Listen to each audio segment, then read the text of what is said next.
अण्णा काय रे दामा? निवड दाखवायला चालले का? होय. मी येऊ अण्णा? दामा, तुला देवा देखाचं लय याड बघ.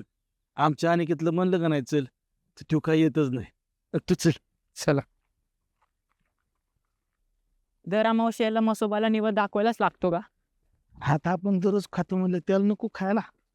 आपण रोज खातो, मग देवाला फक्त अमावस्येलाच का? त्याला पण रोज द्यायला पाहिजे ना. त्याला नाही दररोज दिलं तरी चालतं. भूक नाही लागत मग? लागते बाबा, फक्त त्या आमुष्यालाच. आणि समजा एखाद्या वेळेस निवेद दाखवायचं विसरलो, मग राग येत असेल ना देवाला?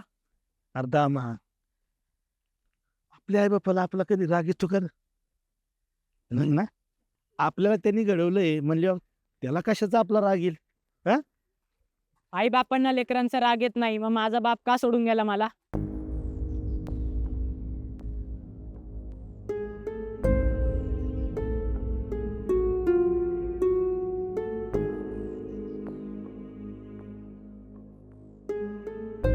दामा,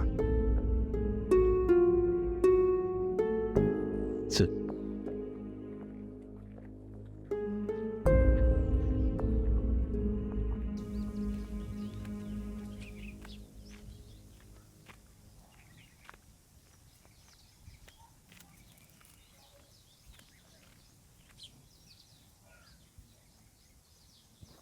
देव तर मला कधी खाताना दिसत नाही. आमची आई दाखवते की घरातल्या देवांना निवद.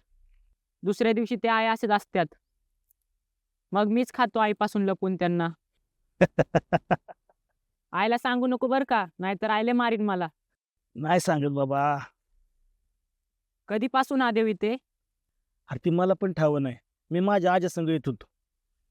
आणि नाही निवद दाखवला तर? दामा, तुला लय प्रश्न पडतात बघ.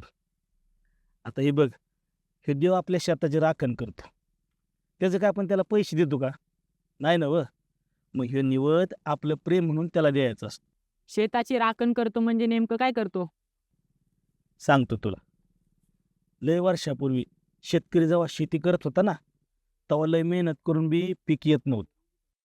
शेतकरी देवाकडे प्रार्थना करायचे, आमचं काय चुकत असेल तर सांगा आम्हाला, काय चुकलं असेल तर माफ कर बाबा आम्हाला.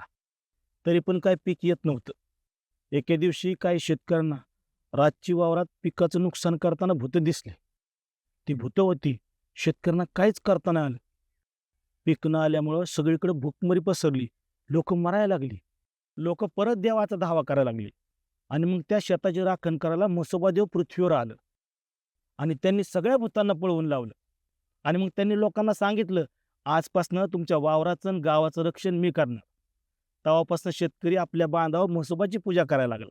तेव्हापासून शेतकरी म्हसोबा देवाला निवद दाखवल्याशिवाय पीक पेरीत बी नाहीत आणि काढत बी नाहीत. चल. हा देव वावरातल्या बांधावरच असतो का? देव सगळीकडे असतो दामा. वावरातल्या बांधावर, गावच्या वेशीवर, सगळ्यांकडे लक्ष देऊन असतो तो. म्हणजे उद्या आपल्या वावरावर काही संकट आलं तर मसोबा येणार होय अण्णा? येणार की, म्हसोबा नक्की येणार.